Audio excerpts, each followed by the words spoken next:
God created you. And that's why I don't criticize you. Even if you don't like what I say, I cannot criticize your decision about me. Because if I had your background, I had your friends, and I had your neighbors, my thoughts would be the thoughts that you have. Mr. Glen, Deputy Attorney!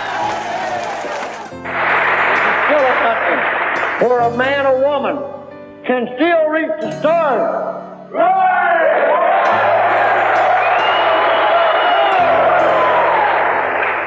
If they're willing to stand on their toes just a little bit. We got a guy in Mexico running the country that used to wash dishes for $18 a week. Now don't tell me it can't be done. We got a preacher that spreads more love, more unity and understanding than he did in his own church because he reached more people.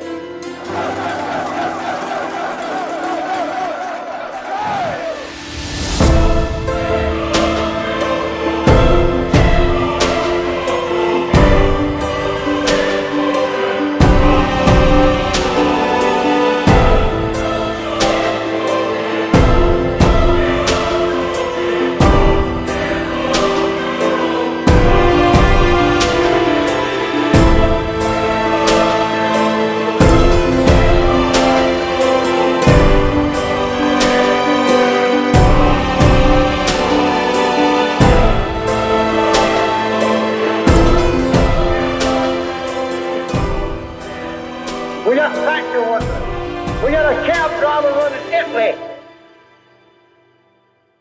Because they dare to be great.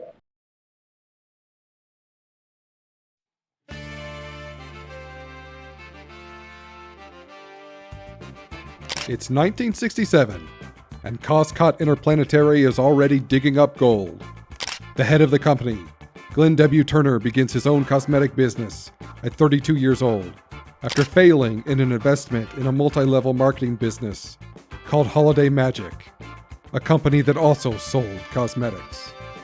Turner grew up in South Carolina as the son of a sharecropper. He is born with a cleft palate, a hair lip, and is bullied in school.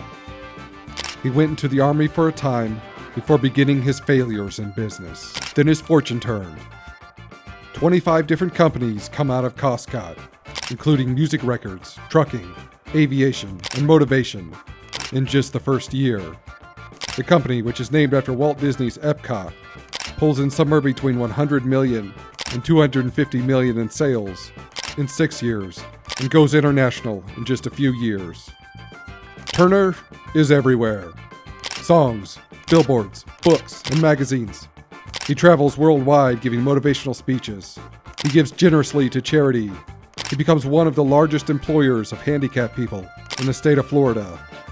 60,000 people are employed at one time by Turner. He begins to build a castle outside of Orlando. Turner can sell anything, and everyone is buying. Napoleon Hill wrote a book called Think and Grow Rich. All right. I grabbed this book in the year 1966. And it says, anything the mind of man can conceive and believe it can achieve. Now, I didn't have enough sense and education to look at the copyright of that book. What he meant and what other people interpreted that book, and I interpreted it, was different. He meant in the year 1930s and the 40s, people could become a multi-millionaire. Well, I thought it meant today. I didn't know it was 20 and 30 years out of date, and therefore I believed it. Now, other people with more education, really more ability at that point in my life, read that same book but did not do anything with it because they glanced down and they saw that one little statement printed 1920, 1930, or 1940, whenever a particular book was printed. And they said, oh, well, no wonder. That was back when the giants could still make it, before actors knew how. But all I saw was the good stuff, the meat, and I grab it and I run with it. And other people looked at it the wrong way. Now, that's a shame, because my belief is what made it. The Coscott Interplanetary Company uses a multi-level marketing strategy, or more commonly known as a pyramid scheme, based on selling mink oil cosmetics.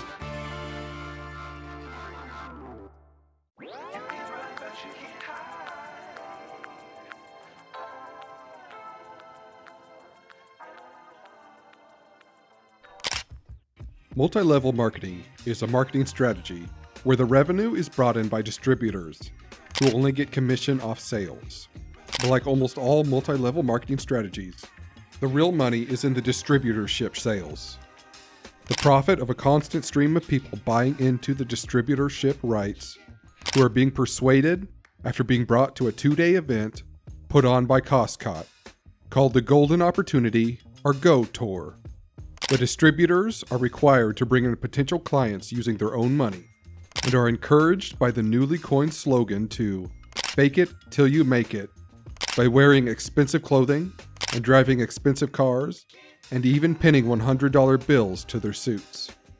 The distributors brought busloads of recruits into conferences where the distributors and recruits would join in with chants of go, go, go, get the check, and the money hum. The 2 days are grueling, as the recruits are taken into boot camp of the Turner philosophy. The first day is 11 hours of meetings, with the distributors openly proclaiming they are going to get the check from recruits. Then on Sunday, for 5 more hours, the recruits are hounded about joining Costco Interplanetary. Wives are encouraged by multiple speakers not to hold their husbands back and instead to support their husband when he makes the financial investment. Speakers tell the recruits that they too were skeptical, but after taking a leap of faith, they found it had paid off. Recruits who buy in are brought in front of the meetings to talk about what made them decide to become a part of Costco Interplanetary.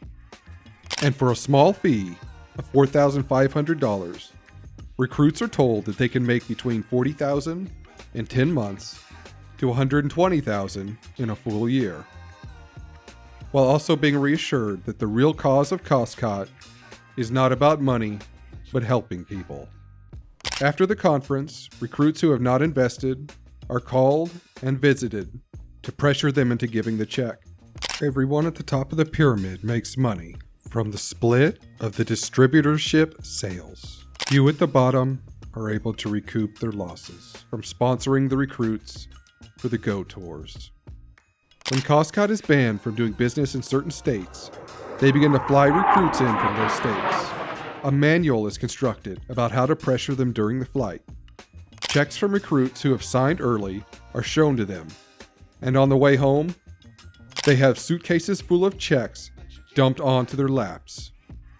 90% of people on these flights signed with Costco. When Costco begins to get into legal trouble, this selling method is transferred over to Turner's motivational company, Dare to Be Great, along with the distributors.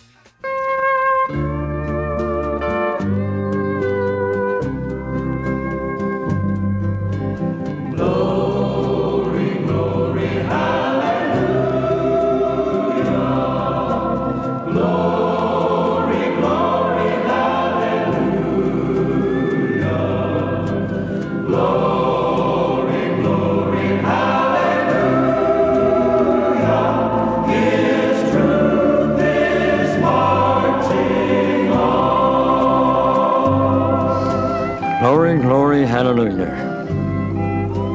Where a poor boy can rise from poverty, where a man can be on welfare and still reach the stars.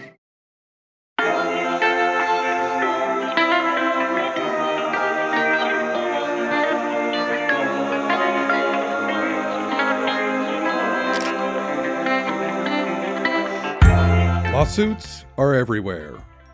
The company that took a large part of the world by storm is now being sued by almost every state in the country, the Securities and Exchange Commission, and foreign governments. Glen Turner and his new legal appointment for Costco Interplanetary, Robert Bailey, are both indicted on 28 charges of mail fraud. They are acquitted of all charges. Kenneth Robinson, one of the defense attorneys specifically for Costco, writes that the judge purposefully hamstrung the defense on multiple occasions, even going as far to say that at times the judge blatantly disregarded the law to give the prosecution an advantage.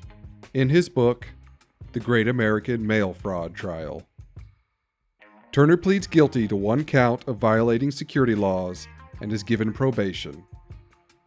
Glen W. Turner Enterprises, the oversight company of Costcott and sister companies, is ordered to cease operations within the next 180 days. And $4.7 million are ordered to be paid out as part of the class action fraud case. Costcott is $33 million in debt and is sold where it becomes a profitable business. This is still a country where a man or woman can still reach the stars.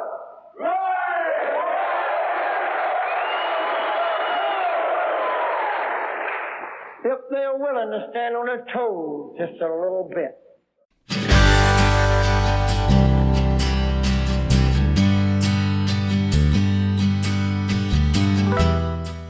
In 1979, Turner attempts to start a new company called Challenged Inc. In 1985, Turner is convicted of running an illegal pyramid scheme in Arizona and spends 5 years in jail. You see, one thing I pride myself on is total control of my spiritual power, my mental power, my emotional power, my physical power by staying in shape and watching what I eat, and my financial power. See, you got to have a balance. You got to pay 20% on each one of these areas that I'm talking about, each one. And you've got to control yourself. In other words, you cannot let anybody upset you. We have 4 tapes that go with this on emotion, and you should listen to those 4 audio tapes. This tape here is just to get you excited so that you will learn to control your emotions instead of letting other people control your emotions. America is the greatest land in the world as far as I'm concerned when it comes to an opportunity. Now, it's true that many people make millions of dollars in other countries, but all in all, America is where it's at. Today we're going to be talking about financial power. Now, all of us, they say, cannot be millionaires. Now, I doubt that. If you got a normal intelligence and you're willing to put in 18 hours a day and work 7 days a week, you can be a millionaire. But it takes training, it takes knowledge, it takes understanding. And GWT and Associates not only has this video, but we have one of our associates who will be talking to you on 6 or more cassettes. And these cassettes will give you a detailed plan on how not only to make money, but how to make money with not increasing your income, how to use your money properly. And we moved from Nichols to Nichols, South Carolina with an old green 38 Chevrolet. We had to take the back seat out of the car and we put the hog in the back seat. Myself, my brother Wayne, my brother John, my mother's father was in the front seat. And so I remember petting the hog, and the choice was made by my father to leave the seat and take the hog because the hogs would have pigs, and they would grow up and we'd have meat for the winter, so we wouldn't starve. Now, mental power is simple. It's a matter of putting in your eyes and ears the things that make you what you want to be in life. There's an old saying, if you continue to do what you've always done, you'll continue to be what you've always been. If you continue to think the way you've always thought, then you'll continue to have what you've already got and nothing more. Someone tells us you can make $1 million and here's how to do it. You say, I don't believe that. I didn't understand what you're saying. That's Greek to me. Well, we're so set in our ways, we don't say, tell me again. And then the third time, tell me again. Tell me again. I say keep telling me until I know it. You can show me something and you expect me to know it. And I look at it and I don't understand it and I don't want to be dumb, so I don't say, well, I don't understand it. Will you tell it? And you say, well, I think he's got it. I didn't get it at all. Well, that's the way it is. This tape has to be listened to 21 times. Hey, hello, Glen Turner again today. Hey, we got a great subject. We're going to be talking about physical power. Physical power. That's very important because if you don't feel good, you can't do anything with your life. Physical power. Now, let's start off with the exercise part. Ben Franklin once said, in order to look good and feel good, we have to eat things we don't like the taste of, and we have to move the way we don't like to move. Now, my exercise, I want to tell you, I don't do a lot of exercise. People think that I do a lot of exercise, but mainly I have streaks. Sometimes I'll go 3 months of exercise and I'll take a month off. But the main thing is I watch my eating, which is very important, and my exercise program consists of sometimes for about 2 months, I'll get on a bicycle and I'll ride for an hour, 3 times a week. And then I'll go on a walking bench. And I'll walk maybe for 30 minutes at a fast pace 3 times a week and knock off the bicycle riding. If it's raining, I might do some exercise inside. Most of the time, about 9 months out of the year, and I take certain times off, depends on my schedule, what I'm doing, I will do push-ups first. And I'll get down and do push-ups. And it doesn't matter if you can't do but 1 push-up. Now, if you can't do a whole push-up, do one on your knees. You simply do your push-ups, and then you do your squats, and I do 3 different squats. I do one all the way down, and we follow me down here, and I get below the knee, and I just go up and down to keep the pressure on it. And then I go all the way down on 8, okay? And then I have a half squat that I do, you know, just above for the knee. Keep that under pressure, see, under pressure. And then I have one where I raise my toes up. If you get my toes here, young fellow, I appreciate it. But I put a block on the back of my heels. I'm not going into all that, but I'm just giving you a pass on it because we have tapes that Dr. Susan Smith-Jones is going to give you in a moment on the audio tape. You can listen to that. And what I do is I go like that. That tightens right here. All right? Most everything can be healed or fixed. The Bible itself, the Christian Bible, says that you will be transformed by the renewing of your mind. And Jesus said that your faith has made you whole. So our faith that we can cure ourselves, the mental power, excuse me, the mental power of the mind can solve the physical power of the body if it's out of whack. And I believe in 60% of the case.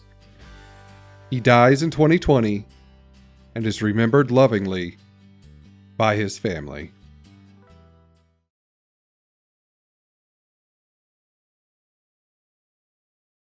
There was an old man who walked along a dusty road with a cornfield on each side. You looked at him, you could once tell he was a man of means, a very important man, but now he'd become a bum.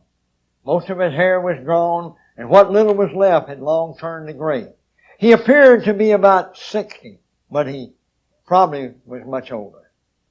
As you looked at this man, you could tell that arthritis and bursitis had long set in because he had a stick that he cut from a tree to lean on.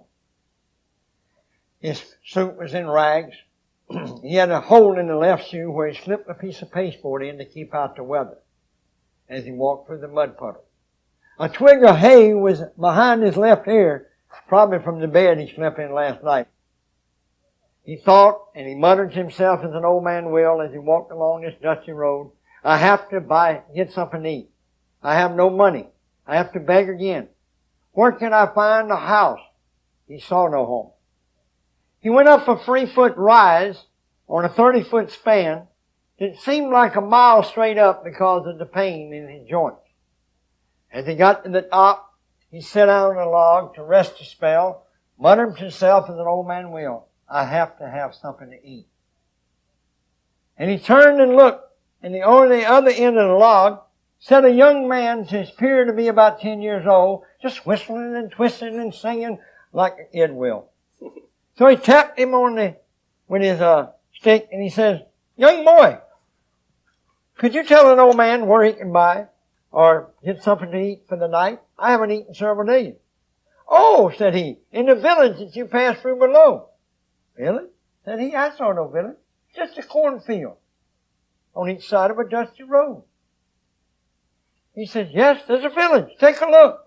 And the old man turned, and sure enough, a brand new village, smelling of fresh paint, with architectural design of ancient Rome appeared out of nowhere on each side of that dusty road, with cobblestone the road had turned into. He thought, how strange. But I better hurry and go down before it disappears. I want to eat. What's the name of this village, my boy? So when I go down, I can sound very intelligent and converse with the people. Anything is possible, said young boy. For you, maybe, but not for me. You see, I'm an old man. See, I've had my day. I've long past success. You can do it, but anything is possible is means for the young, not for an old man like me. But I asked you for the name of the village, not philosophy. You see, I'm hungry, and that is my primary concern. Anything is possible, said the boy again. You said that, boy. You say it one more time, and I'm going to crack you on your knuckles with this stick. I want to know the name of the village. And there's no horse around no more. Sir, the name of the village is the village of anything is possible. Well, thank you. So he got up, hobbling down the road as an old man will. And he got to the bottom of the hill, and he knocked at the first house on the right. Because the right side of the street is the right side to begin anything, is it not? And as he waited for them to answer the door, he saw children, black and white and red and yellow, all appeared to be 10 years old or less. They were in harmony. There was no trash cans to be found. The street was clean. Everything was neat and orderly. There was no policeman. It was a place that could be heaven. And all of a sudden, a young boy snatched open the door and said, "Yes, sir, what can I do for you today, kind sir?" "Could you spare a bite to eat for an old man?" "Certainly. This is the village of anything is possible. You can get anything you want. Come on in and sit at my table." And the old man went in and he sat down. And the kid snapped his finger and winked his eye, and a meal with all the tablecloths, all the silverware, a meal fit for God just appeared out of nowhere right on that table. And the old man thought it was strange, but before it disappeared, he dug in without even saying his blessing. And before he'd taste a second bite of food in his mouth, he knew this was the greatest food he had ever taken in his life, and he'd been in restaurants all over the world. Bombay, London, San Francisco, L.A., Dallas, Charlotte, Atlanta, Georgia. You name it. He had been there. Even the Frankies. All right. And all of a sudden, he thought, as he smacked his lip, very grateful as an old man can be, and he looked at the boy and he says, "A boy like you can prepare a meal like this? When I have been to the best with all the greatest chef, and you are young, and you can do this?" "Anything is possible," said the boy. "When you live in the village of anything is possible. Anybody can do it."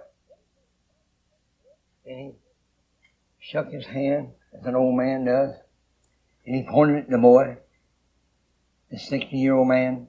He says, "How old are you, my boy?" He says, "I'm 7. You look much wiser than a man of 7. The wrinkles around your eyes. You look much wisdom. Were you always 7? "Oh, no," said the boy. "One time I was 70, but I discovered that 0 meant nothing, and I threw it away." I wouldn't want to be 7. But 30 I was a man of mean. 30 I was a handsome guy. I had wavy black hair. 30 my suit was clean and pressed. 30 I had a jet plane. I had a beautiful wife. I had a wonderful company. 30 before I became an alcoholic and a beaten bum, I was somebody. Yes, could I be 30 again? "Oh, just like that," said the boy. "Anything is possible. This is the village. Haven't you got the message yet?" The old man said, "Yeah, but how would I look like a man of 30? How would I talk like a man of 30? How would I feel like a man of 30? "Oh, it's easy. How many days are in a year?" "Well, everyone knows that," said the old man. "There's 365. "Who says there has to be?" said the young boy. "Suppose it was 730. How old would you be, Doc?" "Why, I would be half my age, 30. "But how would I feel like a man of 30? I mean, just saying it don't make it so." "Well, here's a calendar. Change the month that have 31 days to 62. The old man did. "Now change the months that have 30 days to 60. The old man did. "Now, February 28th, right? You got to give it 56. "Well, this is leap year. Add 2 more. And by the time he'd reached December the 31st, the old man looked in the mirror on the wall, and he was a young, handsome man again. He had his suit was cleaned and pressed like the day he'd bought it. He noticed there was no pasteboard in his shoe, and his hair had waved jet black, and he was a young man, and talking to himself as a young man will, he jumped out of the streets of anything possible, singing and whistling and thanking the lad for being in that village. And before he reached the edge of town, he had one little thought, as most people will when something good happens to them and they're not used to it. An old man thinking he can be 30, that's the most stupid thing I've ever heard in my life, just like you're saying right now. And no sooner he said it, and he had to get a stick to lean on. And his hair had all gone and turned to gray, what was left. Bifocals came out of his pocket. He wobbled to the top of the same old hill, muttering to himself as an old man will. He sat down on the same old log with all the aches and pains. And he had one more negative thought, because most people can't destroy themselves with just one. They have to pull out another one to make sure it's gone forever. A village called anything is possible, most stupidest thing I've ever been told. And he turned to look where the village had been with the dusty old road and two cornfields.